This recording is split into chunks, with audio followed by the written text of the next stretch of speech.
My fiancé disappeared on our wedding day, leaving me with $500,000 in debt. 3 days later, I received a message from an unknown number. Follow my instructions and you'll get double your money back. I stared at my phone, wondering if this was some sick joke. My apartment was empty. Ryan had taken everything of value while I'd been getting my hair done for what should have been the happiest day of my life. The lease was in my name, of course, just like the loans, the credit cards, and the investment accounts that turned out to be nothing but elaborate fabrications. Who is this? I texted back, my fingers shaking. The reply came almost instantly. Shom, who knows exactly what Ryan did to you and to others before you. My heart raced. I'd spent the last 3 days in a fog of disbelief and humiliation. The police had taken my statement with barely concealed skepticism. Financial disputes between couples are usually civil matters, ma'am. My friends, the few who hadn't been alienated by Ryan's subtle manipulations over the past year, offered sympathetic wine nights but no real solutions. I don't have anything left to lose, I typed, then deleted it. That was exactly the kind of desperate response a new scammer would prey on. Instead, I wrote, prove you know him, Ryan Thomas Bennett, born Michael Ryan Collins. Previous victims include Sarah and Phoenix, Jennifer in Chicago. He targets career, hot hack women with good credit and savings, charm whirlwind romance, elaborate future plans requiring temporary financial partnership. Worries disappears before the legal commitment. The breath left my lungs. This wasn't information that had been in the news. The detective had only mentioned similar cases without specifics. Who are you? I asked again. Kate, I was Jennifer in Chicago 2 years ago. I sank onto my bare mattress, the only furniture Ryan had left behind. My wedding dress was still crumpled in the corner where I dropped it 3 days ago. What do you want from me? Not what I want from you. What we can do together. Ryan's setting up his next mark already.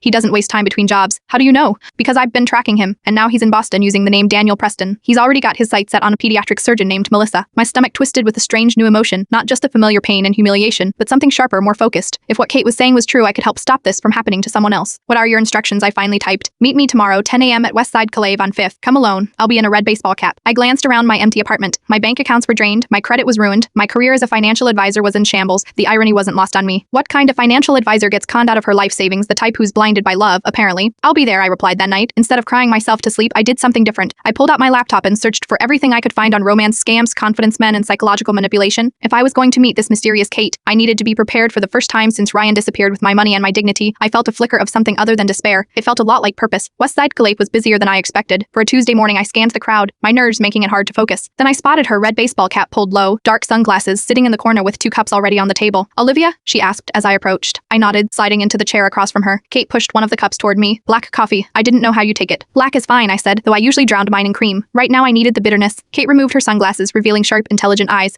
She was older than I'd expected, maybe mid-30s with faint lines around her eyes that spoke of stress rather than age. Show me a picture of him, she said without preamble. I pulled out my phone, scrolled to a photo I hadn't been able to delete yet. Ryan and me at his supposed company Christmas party, his arm around my waist, his smile dazzling for the camera. The memory made me feel physically ill. Kate stared at the photo, her expression hardening. That's him. He had a beard when I knew him. When did you? I couldn't finish the sentence. 2 years ago, Kate said. Lost everything, my savings, my home equity, even borrowed from my parents. Total damage, $320,000. I winced. Not as bad as my $500,000, but still devastating. How did he get you? Kate asked. Her directness was oddly comforting. No pity, no judgment. I took a deep breath. We met at a charity gala. I was there representing my firm. I'm a financial advisor. The irony made my voice crack. He said he was in private equity, specialized in tech startups. Kate nodded. With me, he was in medical equipment sales. He researches his targets, knows exactly what story will appeal to each woman. He was so knowledgeable, I said, shame washing over me. He could talk about market trends, investment strategies. I never questioned it. That's his specialty. He studies enough to sound convincing to someone even in the field. With me, he knew enough medical terminology to pass as someone in the industry. I'm a nurse practitioner, she added. The coffee turned to acid in my stomach. After 3 months, he proposed. Said he wanted to start our life together by investing in our future. He had this amazing opportunity, but needed temporary liquidity. Kate finished. And since your credit was excellent, I nodded, blinking back tears. I took out loans, kincaided my retirement accounts. Even borrowed from my parents' retirement fund. The shame was suffocating. I am a financial advisor. I know better. I counsel people against exactly this kind of thing. It's not about intelligence, Kate said firmly. Ryan, or whatever his real name is a professional predator. He specifically targets smart, successful women precisely because we think we're too smart to be conned. I stared into my coffee. How did you find me? I've been tracking him since he disappeared. Kink forums for scam victims, police reports, social media. When I saw your story in a local Boston news piece, financial advisor left at the altar with massive debt, I knew it was him again. And you've been following him, tracking his new target? The word stuck in my throat. Kate nodded. Melissa Chen, pediatric surgeon Niels, divorced, no kids, hefty settlement plus her own successful practice. He's been seeing her for about 2 weeks now. My mind reeled. 2 weeks. But he just left me 10 days ago. Like I said, he doesn't waste time between jobs. Kate leaned forward. Here is what you need to understand, Olivia. The police won't help. They see this as a civil matter, a boyfriend who borrowed money. They don't connect the dots between cases. So what's your plan? Your message said something about getting double my money back. Kate's eyes gleamed. Ryan's operation is bigger than you think. He's part of a network. They have a system, multiple scammers working multiple cities, sharing intelligence resources. They have a big score coming up. We can infiltrate it. I am not a spy or a con artist. I am a financial advisor who couldn't even protect her own money. Exactly why you are perfect, Kate said with a small smile. You understand finance. You know how these investments should look. And most importantly, she paused. Ryan won't see you coming. He knows what I look like, I argued. He lived with me for a year, true, but he doesn't think you have the courage or the skills to come after him. Men like Ryan believe their victims will be too ashamed, too destroyed to fight back. She was right. The thought of facing Ryan again made me physically ill, but underneath that nausea was something else, a slow burning rage that had been building since I stood alone in my wedding dress. What exactly are you proposing? I asked. Kate, smile first. We warn Melissa. Then we use her to set a trap. But we're not just going after Ryan, we're going after everything. The money, the network, all of it. And if we fail, Kate's smile faded. Then we're both completely screwed. But personally, I'd rather go down fighting than spend another day as a victim. I thought about my empty apartment, the debt collectors who would soon start calling the career I might never recover. I am in, I said. When do we start? You need to do something about your appearance, Kate said as we sat in her rental car outside Boston General Hospital, the hair especially. I touched my long blonde hair self-consciously. Ryan had loved it always, commenting on how it caught the light. He has a type, Kate continued, checking her watch. Successful women with long hair. It's easier for him to find his marks if they all kind of look the same. So you are saying I should cut it, dye it. We need to make sure he doesn't recognize you from a distance. The thought of cutting my hair felt strangely violent but also liberating, like shedding the person who had been foolish enough to fall for Ryan's lies. Melissa gets off her shift in 20 minutes, Kate said, nodding toward the hospital entrance. According to her social media, she usually grabs coffee from the cart outside before heading to her car, and we just approach her. Tell her the man she's dating is a con artist. She'll think we're crazy. Kate pulled out her phone and opened a folder of documents. That's why we bring evidence. Police reports, news stories, photos of Ryan with different names in different cities.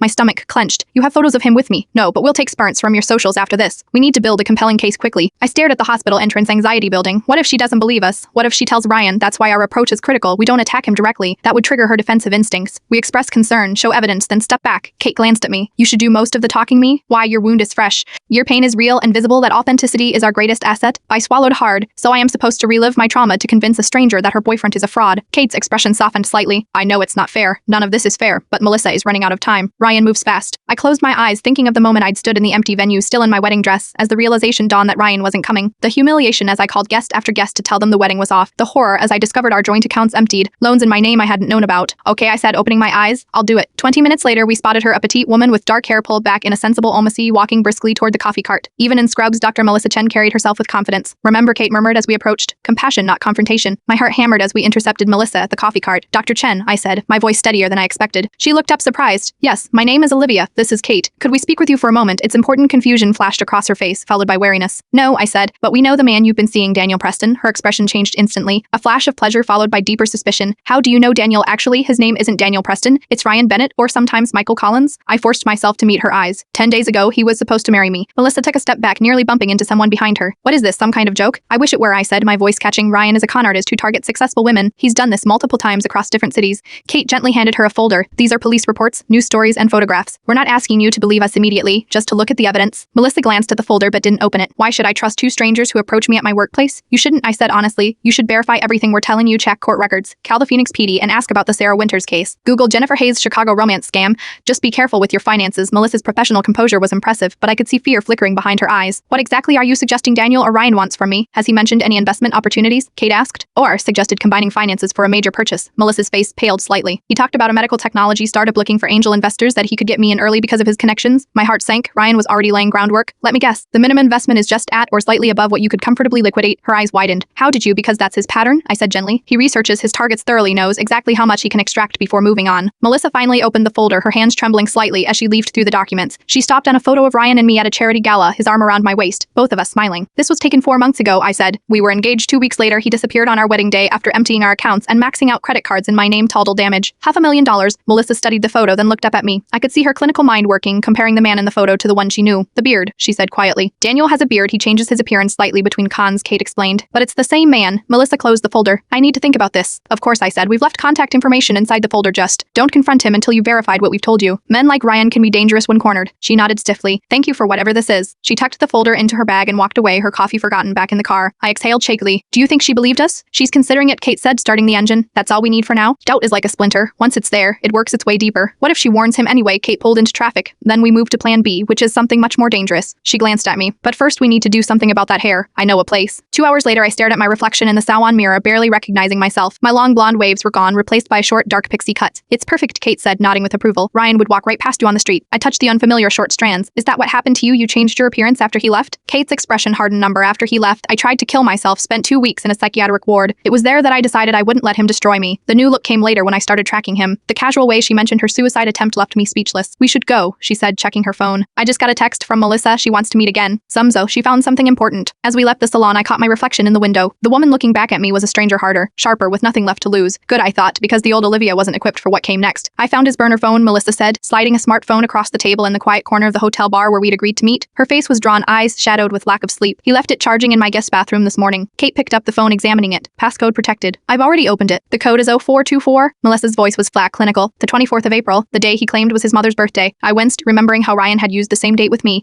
claiming it was his father's birthday. I've been through it all, Melissa continued. The messages, photos, notes. You were right. Everything he told me was a lie. I reached across the table and squeezed her hand. I am so sorry, she pulled away. Don't be. We've only been dating 2 weeks. Her eyes met mine with genuine compassion. You were about to marry him? Kate was scrolling through the phone, her expression growing more intense. This is better than I expected. He's got contacts, calendar entries, even financial records. Here is something else, Melissa said, pulling out a small notebook from her purse. After you left yesterday, I did some digging. Collar those police departments you mentioned, verified the reports. But I also searched medical investment scams, since that's what he was pushing on me. She flipped open the notebook, showing pages of handwritten notes. I found 6 more cases across the country with the same pattern, backed names, but the same approach, targeting female medical professionals with promises of exclusive healthcare investment opportunities. Kate looked up from the phone. These aren't all Ryan? No, Melissa agreed. The physical descriptions varied, but the methodology was identical. A chill ran through me, so Ryan's not working alone. It's a network, Kate confirmed, holding up the phone. There are messages here on other operations in Chicago, Miami, and San Francisco. They share intelligence, resources, techniques. And look at this, Melissa said, pointing to her notes. The investment entity names are all variations on the same theme. Healthbridge Capital, Medbridge Investments, Bridgeway Health Partners. My financial background kicked in. They're using similar corporation names to confuse potential investigations. If victims Google the company names, they'll find legitimate sounding entities with similar names. Exactly, Melissa nodded, a flicker of respect in her eyes.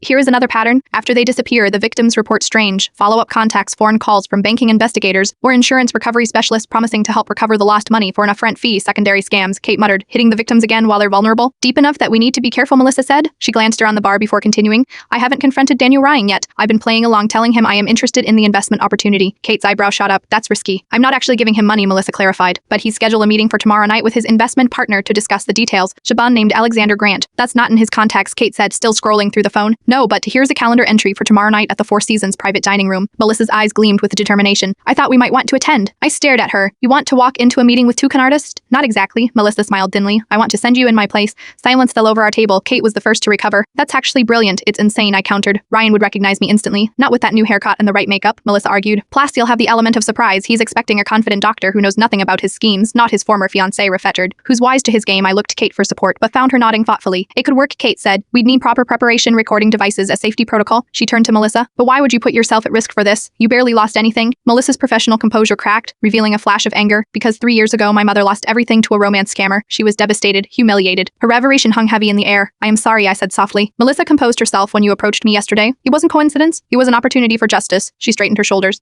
I'm a surgeon. I fixed what's broken. This system is broken, and these men need to be stopped. Kate studied her for a long moment before nodding. We need a better plan than just showing up. We need leverage. Like what? I asked. Information, Kate said, holding up Ryan's phone. This is a gold mine, but we need more. We need to understand how the whole operation works, who's at the top, and how exactly do we get that? I asked. We give them what they want, Kate said with a grim smile. Or rather make them think we're giving them what they want. Melissa frowned. You are suggesting we actually go through with the investment? Not quite, Kate replied. We create a situation where they believe they're about to score bigger than usual, something that will bring the hidden players out of the shadows. Using what as bait? I asked. Me, Melissa said, understanding dawning on her face.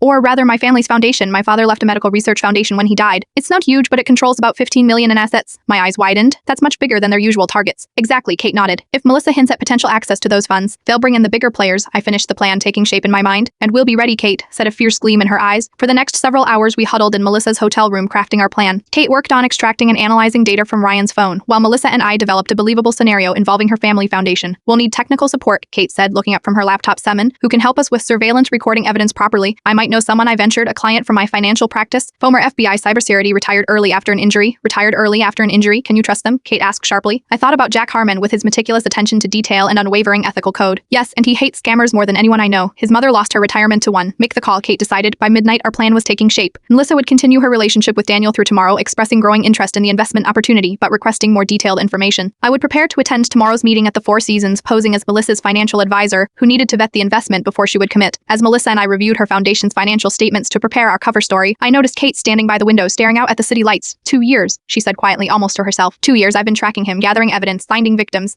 It finally pays off. Something in her tone made me pause. Kate, are you okay? She turned, her expression unreadable. Just make sure you are prepared for tomorrow. These men are dangerous. They won't just take your money. They'll destroy your life if they have to. A chill ran through me as I realized how little I actually knew about Kate, about her life in the 2 years since Ryan had victimized her, about what she might be willing to do for revenge. As we left Melissa's hotel room in the early hours of the morning, I wondered if I just traded one dangerous situation for another. Get some sleep, Kate advised as we reached the parking garage. Tomorrow we need to be sharp, Kate, I said, hesitating by her car. What happens after tomorrow? After we get the evidence? She paused, hand on the door handle. Justice happens, she said simply, for all of us. But as I watched her drive away, I couldn't shake the feeling that Kate's idea of justice might be very different from mine. Hold still, Kate muttered, applying another layer of contouring makeup to my cheekbones. We need to change the shape of your face as much as possible. I sat rigid in the hotel bathroom, barely breathing as she worked. My new dark pixie cut was styled differently than yesterday, more severe, with a side part that partially obscured my face. Blue contact lenses changed my my eye color from brown to an icy azure. Jack Harmon, my former client turned reluctant accomplice, was in the adjoining room, setting up surveillance equipment. A trim, precise man in his early 50s, he'd initially been hesitant when I called, but changed his mind as soon as I explained the situation. Audio is set, he called through the door. The recorder in your purse will capture everything within a 6-foot radius. The backup is in the brooch. Almost done, Kate replied, stepping back to assess her work. What do you think? I stared at my reflection, startled by the transformation. The woman in the mirror looked harder, sharper, with prominent cheekbones and dramatic eye makeup between the hair, contacts, and contouring. I barely recognized myself. Will it fool Ryan? I asked, my stomach churning. It's not just the makeup, Kate said, packing up her supplies. It's how you carry yourself. Melissa stands straight, speaks confidently, makes direct eye contact. You need to channel that energy. I'm a financial advisor, I reminded her. I know how to project confidence in meetings. Kate's eyes met mine in the mirror. This isn't a client consultation, Olivia. This is a performance where failure means danger, comforting, I muttered, standing and smoothing down the borrowed designer suit, another piece of Melissa's identity I was wearing. Jack appeared in the doorway, a serious expression on his lined face. We've got the room next to the private dining area. I-do receivers are set up, and I'll be monitoring everything in real time. He handed me a slim bracelet with a turquoise stone emergency button. Press it. Press it 3 times quickly if you feel threatened. I'll call in our disruption and get you out. Our disruption was a hotel security team. Jack had briefed supposedly about a potential corporate espionage situation. Not the truth, but enough to ensure quick response if needed. What about the real Melissa? I asked. Is she in position? Kate nodded. She just texted. She's told Ryan she's running late due to an emergency surgery and that she's sending her financial advisor ahead to start the meeting. My phone buzzed, Melissa confirming the same information. She added, send Ryan bought it, and he'll explain everything to his partner until I can get there. Good luck, asterisk. It's time, Kate said, checking her watch. Remember, your goal is to gather information. Who's involved, how the operation works, where the money goes, don't push too hard. Jack placed a reassuring hand on my shoulder. We'll be listening the entire time. Any sign of trouble, we're there. I took a deep breath, trying to calm my racing heart. One more thing, Kate said, her voice dropping. If Ryan touches you, even a handshake, try not to react. Stay in character. The thought of his hands on me again made my skin crawl, but I nodded. Let's go, I said, gathering Melissa's designer purse and the portfolio of financial documents we'd prepared as props. The walk to the private dining room felt like a march to execution. My heels clicked on the marble floors of the Four Seasons lobby, each step bringing me closer to the man who had nearly destroyed my life. The man who still thought I was broken, hiding in shame. What, he has no idea what's coming, asterisk. The thought steadied me as I approached the Maperio D. I am here for the meeting with Mr. Preston and Mr. Grant, private dining room.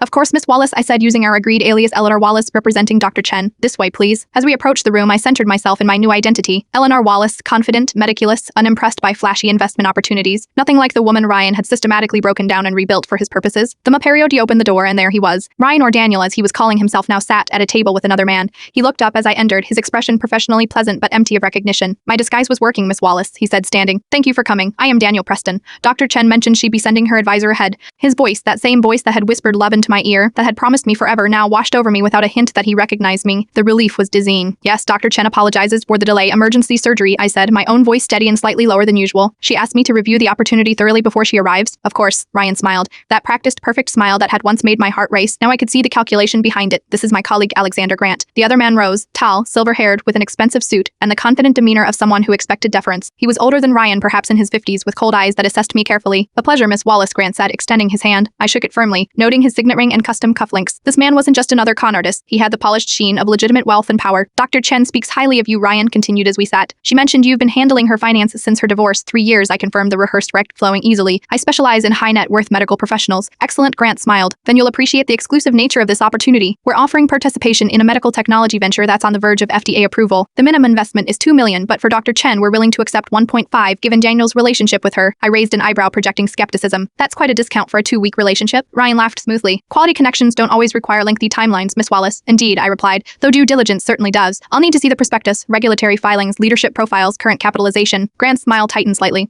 Of course, we have a comprehensive package. He slid a sleek folder across the table. I opened it, scanning documents that looked impressive but contained subtle inconsistencies that any experienced financial professional would notice. The company structure was unnecessarily complex. The projected returns were too good to be true. The leadership team's biographies lacked verifiable details. This is Bridge Health Partners, I asked, noting the similarity to the company names Melissa had found in her research. Bridgepoint Health Calanines, Grant corrected with a smile that didn't reach his eyes. We're developing a revolutionary non-invasive glucose monitoring system. I flipped through the prospectus, buying time while the recording devices captured everything SOV. And the current funding round closes when Friday, Ryan said, leaning forward, which is why we're offering this exclusive opportunity to Dr. Chen now. J-Space, high demand. Naturally, I murmured, looking up to study Grant more carefully. And you worked with Mr. Preston on previous investments? A flicker of something caution perhaps crossed Grant's face. We have a long-standing professional relation.